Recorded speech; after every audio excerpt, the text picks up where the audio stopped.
Hello, viewers. So, I am your host Sama once again, and this time with the second football podcast of Sports Banter. So, in the first podcast, we had a thorough review of the first semi-final that was between Spain and France. And in today's podcast, we'll be having a thorough review of the second semi-final of Euros 2024, and that was between England and Netherlands. And England won the game 2-1. So, just a quick summary of that match. In the game, Netherlands scored the first goal through Xavi Simons, and soon after that, Kane was able to equalize through a penalty. And then coming to close towards the 90th minute, Ollie Watkins, I guess he was able to score a goal in 89th minute, and hence uh, England won the match 2-1 and qualified for the final of this tournament. And of course, they'll be playing the final against Spain on Sunday in Olympia Stadium in Germany. So that was a quick summary. So without any further delay, we'll delve deeper into the match itself. So with me, I have my usual set of panelists. On top left, we have with us Nofil once again, Mr. Manchester City, and on bottom we have with us Mr. Faraz Tokir, Mr. Sports Banter. Hi boys. So, So without any delay, I'll just begin. So Nofil, just a quick question from you. So how was the match itself? Like a quick overview of the match. it was pretty fun, to be honest. We saw England in the form that we wanted them to be. Ever since they started the Euros, they've been in very terrible form, in my opinion. I don't even know how they got to this point, how they're in the finals, because their performance was indicative of them just like getting out of the qualifying rounds. They haven't. Their individual players have tried to kind of put in efforts, and of course they won the game. But before this game, they were very trash. There was no system. Everybody was doing their own thing, so we didn't know what was Still no going on. system. Yeah, but this game in the first half, they were playing like a uniform, balanced team, and their attack was very consistent, and they had pressure on the Dutch team throughout the 45 minutes.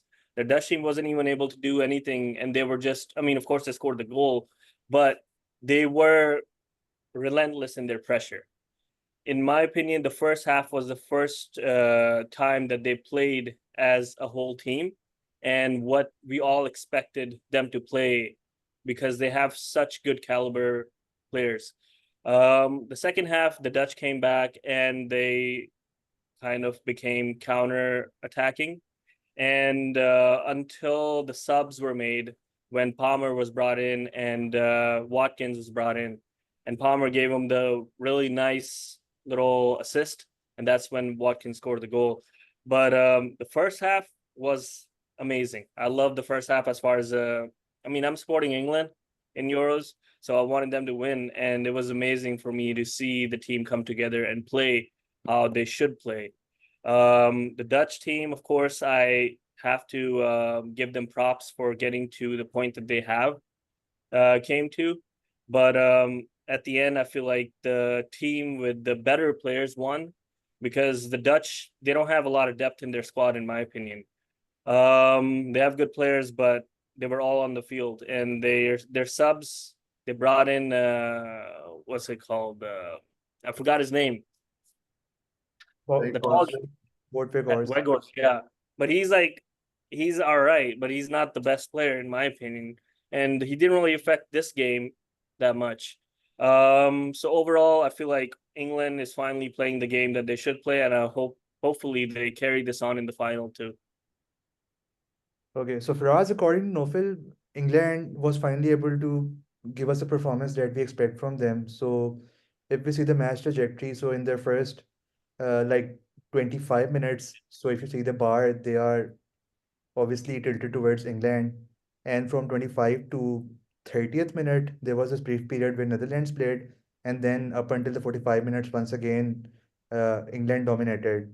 And the second half, obviously, Netherlands came back in the game. Now, obviously, Coman made some tactical changes, and one of them was bringing in Wout Weghorst instead of replacing him with replacing Depay with Wout Weghorst. And obviously, he's a more conventional striker. Now, according to Nofil, vote Weghorst, he wasn't able to make that much of an impact. I would disagree with that. But what's your opinion on that? What are the changes made by Koeman that helped Netherlands to at least come back in this game in the second half? Yeah, yeah, I would also disagree with Nupil on that one. I personally think Woodweghorst did make a bit of an impact in the second half. He provided an aerial threat that Depay uh, couldn't really provide in the first half, and he was also pressing the England defense a lot. So he did really make a difference, and as you can also see from the graph. In this picture that the Netherlands team did have a consistent run of threatening goal threatening chances in the second half as compared to the first half, and that's I guess that's solely because Weghorst did win a lot of second balls and did provide his teammates around him a few chances to score. And I guess he did also get his chance, which Pickford saved brilliantly. Yes. So Fraz, while I do agree that vote with Gorst made a difference, but again, there's one thing that I would like to agree with Nofil out here that vote with Gorst isn't your one of those top strikers. I mean, in past, Netherlands used to have Ruud van Nistelrooy, the likes of Marco van Basten, and even Robin played as a center forward. So Yes. as compared to the past Netherlands teams, overall, so if we see there aren't those typical star Dutch names, like previously these teams used to have like Mark Van Bronckhorst, Heitinga, and the likes of like De Jong. De Jong is not playing in the Snyder, Robin. Arjen Robben. So there are a lot of legendary Dutch players, Kluivert as well. So what do you think that where are Netherlands lagging? I mean, is it a problem of Dutch league or I mean the usual star Dutch players aren't coming from the talent pool anymore? I think their defense has been pretty stable over the past few years with the likes of Van Dijk and Nathan Ake and De Vrij. But in terms of attack, they haven't been able to produce a world-class attacker in the recent years. I guess if you could remember from the past, then Iron Robin might be the last world-class attacker uh, that played for them. And after that, we couldn't really get that kind of an attacker in that team. So I'm not sure if the Dutch league is the sole problem of this, but yeah, that's my point of view. There's So, a Raz, new young. obviously, we cannot say that Dutch league is the sole problem of that, but again, Dutch league is the talent pool, or you can say where all the major players come from. So if we see Ajax up until I guess in 2019, where they reached the semi-final of Champions League, Yes. where they ultimately lost against Tottenham. So Ajax is still producing top players. It's just that when they move to the top tier leagues, the players aren't able to replicate that same. For let's say Yes, that probably the gap between the Dutch league and the higher end leagues like Premier League or the Spanish league is a bit too much, which is why most of their attackers, I assume, struggle to recreate their form that they usually do in the Dutch league. And whenever they move out, they do struggle a little. So yeah, that is one of the reasons I believe. But I do see that Xavi Simmons is a shining star, and he could be one to look for in the next World Cup if Netherlands qualify. so Nofil, I would now like to come back towards you. So in this England lineup, so England didn't have any out and out wingers apart from Saka. Only Saka was a proper that you can say one of those wingers who touches the sideline and cuts in, or one of those explosive wingers. So on the left wing, Bellingham was playing. So Mhm, what do you think? Is this right on Gareth Southgate's part? I mean, they have got natural wingers in Raheem Sterling, although he's not in the squad, but they had the option of Anthony Gordon, who had a wonderful season with Newcastle. So mhm. do you think playing Bellingham on the left wing was a right decision, or in Um, case of having a natural left winger, it would have been better? I honestly thought that he was gonna bring in Eze when he was subbing, when he was performing the subs. I thought he was gonna bring in because usually what he did in the previous games was he brought in Harry Kane and then Eze on the what do you call it, on the left wing, right? And that's how they contributed to the game. I was surprised that he brought in Watkins, but that was pretty a good move in my opinion. He is trying something new, and it's worked. So we can't really say that it's a bad decision in my opinion. Jude Bellingham is of course integral to the team and how he builds up the flow of the attack as well. And he takes those missed chances. Sometimes I feel like he always also plays as a false nine in my opinion. I don't think I would say that it was a bad decision for him to play Jude Bellingham on the left. I mean, he's not really that what do you call it? He's not playing that wide though. That's the thing. He's almost close to a cam right there. So he's, in my opinion, that was a good decision.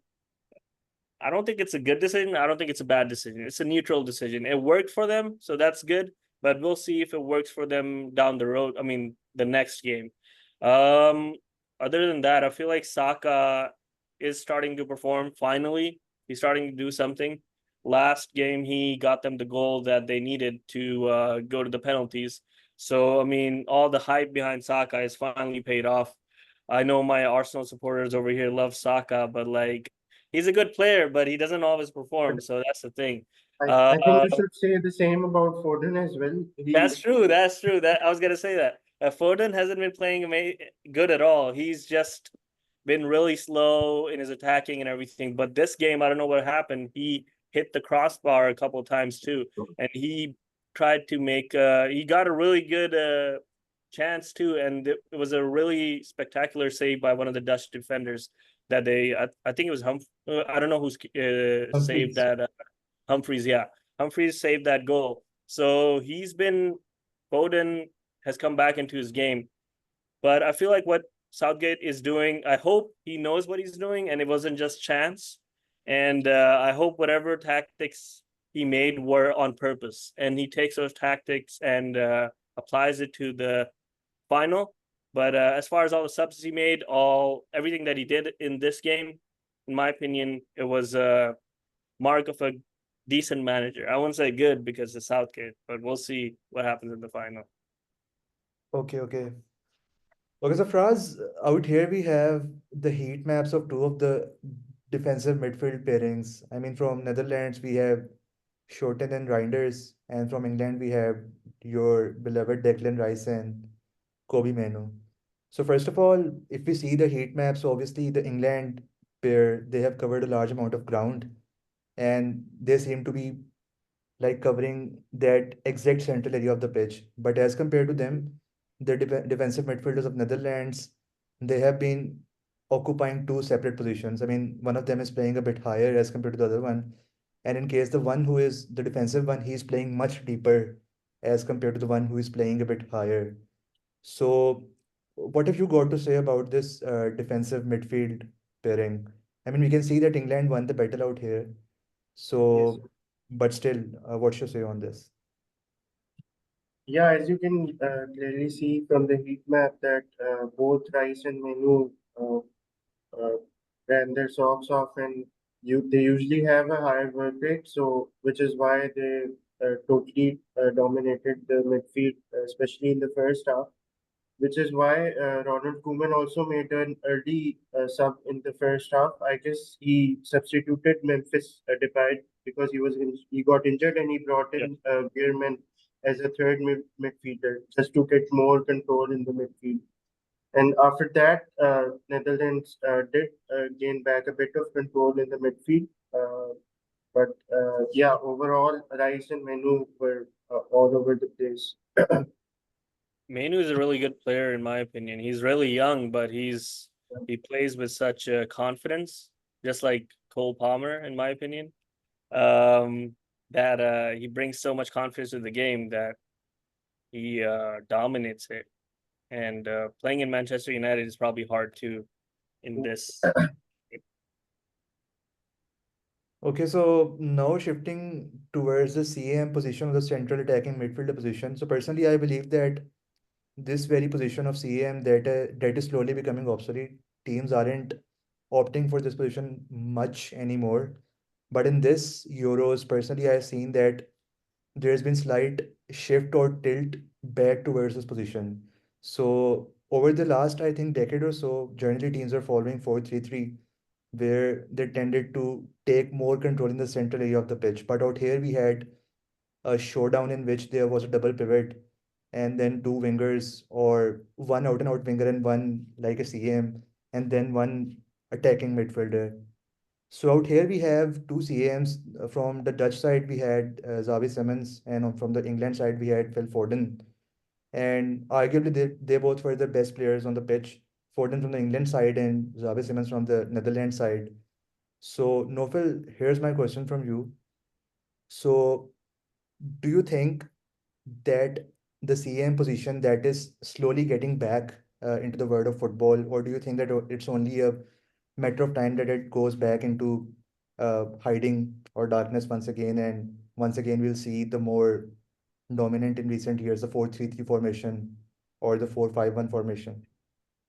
Now, I feel like, I mean, it hasn't been used as often, but in my opinion, it's still pretty prevalent because that's how Foden plays in City. He plays the best when he's on mid. Even though they play him, Pep plays him as a winger sometimes. He doesn't play the best when he's playing as a winger. But when he plays as a cam, that's when all of his contributions to the team come through. In my opinion, that's a if Pep is doing that, then we should think that hey, there's something in this position, and people are going to be bringing it back. Also, with Simmons, he was playing pretty good up until they changed his position. I think he put him on the left, or he put him on the wing, and when they made the subs, and he wasn't doing as good after that. So in my opinion, Cam is still it's not as often used by the teams anymore, but it's still a pretty good option, and a lot of good managers are using it. Like Foden, he showed what he can do when he's in the midfield, and he plays the best in City when he's in the midfield as well. So I don't think that's going to go away pretty soon. Maybe down the road where all the teams kind of rely on the wingers, but honestly, I don't think that's going to happen as pretty fast. It's going to be a slow transition, but we still have really amazing cams. Like Bellingham plays as a cam as well in Madrid. So you have these amazing options and they like playing in those positions. So why should we make that position obsolete, in my opinion? And I don't think that's going to go away anytime. Maybe it'll go in the future, but not anytime soon. Okay, okay. So for us, we talk about tactical evolution. So initially, I mean, this 4-2-3-1 formation that was pretty much prevalent in the 2010s, in the early Yes. 2010s, and for the much of the 2000s. Okay. And before that, we had the 4-4-2 or the flat 4-4-1, 4-4-1-1 formation that we often used to see. Then obviously Pep came in at Barcelona, and then there was this whole girth of like total football or tiki-taka football, where you need to have control in midfield, and you have to have possession. And after a whole decade of, like, you can say, dominance, where the this total football like overtook the world of football. No, Pep is the one who is slowly introducing slightly different ideas. And as Novel said, that Pep is the one who moved from the conventional 4-3-3 that he uses or he initiated. And now he is the one who is using double pivot of Rodri, another one of the player that starts alongside him. So again, we talk about tactical innovations. So my question from you is that how do you think that, okay, we have seen 4-3-3, 4-5-1, we have also seen 4-2-3-1 now. What other formations do you see possibly coming up in the upcoming years? I personally think that whenever a team is in possession, then they probably like to attack. So the 4-2-3-1 suits most of the teams. But whenever they are out of possession, then the 4-3-3 comes in play when the number 10, as you just said, he has a different, like the number 10 has a hybrid role now. He also has to track back. a bit and help the other two guys in the midfield. So these are the two formations that I personally think are mostly going to dominate or mostly going to be used in the upcoming years as well. But again, it depends on how you play out of position and how you play with the ball. So personally, I think that gone are the days where you can say that, okay, these are the three attackers. I mean, the wide Yes, forwards and the central forward, and okay, they can attack and they aren't supposed to defend. No, we are in an era where all the attackers they have to defend as well. I mean, yes, none of the players he none of the players is so that he doesn't has any duty, any defensive duty. All of them have to function as a team. That's personally what I believe.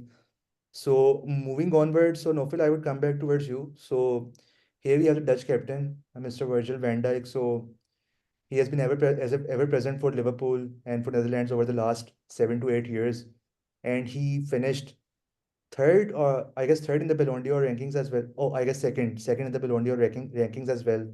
So that was his very height, and then he suffered that cruel ligament injury. Then he came back afterwards. He didn't perform well for a year, but then slowly he got back towards his elite level. So currently, we can say that okay, Virgil van Dijk is performing at 95%, 96%. But obviously, he is at the wrong side of the 30s now. He's, I guess, 33, and he's at a stage where he needs to have a look at his career. Like, does he wants to stay at Liverpool? Does he wants to prolong his international career or take retirement from there and prolong his domestic career? So obviously he has decisions to make. So where do you see Van Dijk going from here on for Netherlands and for Liverpool? Obviously he's captaining both the sides. I feel like he's gonna stay with Liverpool this season at least, because even though he didn't have the best season this season, before that he has been known to come back from injuries and gain his form. Of course, he is getting old. He is feeling the effects of age, slowing down. He's not as good as he was back in the day. But to be honest, he still has a lot to give. And in my opinion, I think he's still going to stay with Liverpool, especially after the change of their manager. He, I feel like he would like to see what he brings to the team. And if that doesn't work out with him, then he has a lot of options. He's an amazing defender. He could go to Saudi, he could go to MLS or any other leagues that all the retired players go to. And as far as international future goes, I feel like he's still going to play the next World Cup. To be honest, he is. It's in 2 years, so it's not a big time difference, in my opinion. So he's still going to play the next World Cup, even though he'll play more, in my opinion, he'll play more like a super sub, because by in the next 2 years, I don't think he's going to have the fitness that he does now, and the age is gonna catch up to him. But international, he's still good for the next World Cup. For a club, I feel like he's good for a year. He's going to stay with Liverpool for a year. And then after that, he's going to make the decision to move to another club or whatever. If he wants to retire, he could do that too. But yeah, for now, he hasn't had the most amazing season, but he still brought his team to the semifinals. And Liverpool was doing amazing until the last few months of the season. So I don't think he's gonna leave Liverpool this season. Okay, okay. So Fraz, now I would like to talk about a bit of the mental aspect of football. So as a player, obviously you go through ups and downs throughout your career. Sometimes you get a lot of glory. You are winning cups and trophies, but sometimes you miss out on those trophies very closely. As an Arsenal fan, you know how closely you guys have missed the Premier League trophy over the last 2 seasons. And similarly for Van Dijk, his Liverpool side missed out on Premier League trophy from a single point, and twice they lost the Champions League final as well. He lost the Champions League final as well as a Liverpool player. So from mental point of view, how hard is it to carry as a player after so many losses? Because obviously with Netherlands, he has gotten close to a cup or trophy multiple times, but still he hasn't been able to get past that finish line. So mentally, how hard is it for a player? It is for a player to continue after losing again and again and again. Yeah, obviously, I believe that it is hard to bounce back every time. And as you just mentioned, that Van Dijk has lost in the semi-finals for Netherlands a few times in the previous tournaments, and a couple of finals for Liverpool as well, and obviously losing the league to Manchester City. So yeah, and right now, I guess his emotions must be uh, very quite high, uh, which is why he probably is thinking of retiring soon. But I guess if he thinks with a calm head, then I believe he still has a couple of seasons in him to play for Liverpool and as well as for Netherlands. Okay, okay. So Nofil, we have this guy named Kyle Walker right in front of us. So over the course of last 4 to 5 years, we have had this constant conundrum, England conundrum, that there's this uh, like excess of right backs, Kyle Walker, Trent Alexander-Arnold. Then we have Reece James as well, and even Trippier is a right back as well, although he's playing And at, right, yeah, Ben White, who's not who's not in the squad. He opted of staying away from the squad. So for Kyle Walker, obviously he's a legend. He's a Manchester City legend. He has won so many trophies out there. But there are some critics who think that he is the player he is because of his pace. He doesn't has that technical ability like other top right backs over the years, or he isn't. He doesn't has that typical or top class positional awareness as some of the other great right backs or full backs like Philip Lahm. So what do you have to say in this regard? I feel like they're being a little too they're exaggerating a little too much. In my opinion, he's a top class right back. He creates chances. He has his amazing pace where he can catch up to the defender, and the Vinny Jr. is one of the best attackers, and he's made sure that he is quiet in the Madrid games. So I mean, what more can you ask from a right back, in my opinion? He has the pace, he has the attacking ability, and he can provide width to the team as well. So, I mean, I don't think those claims by the critics have a lot of base to them, to be honest. Like, you have good right backs in the England team as well, like Trent. He's good, but I mean, he doesn't have the pace. He doesn't have the best pace.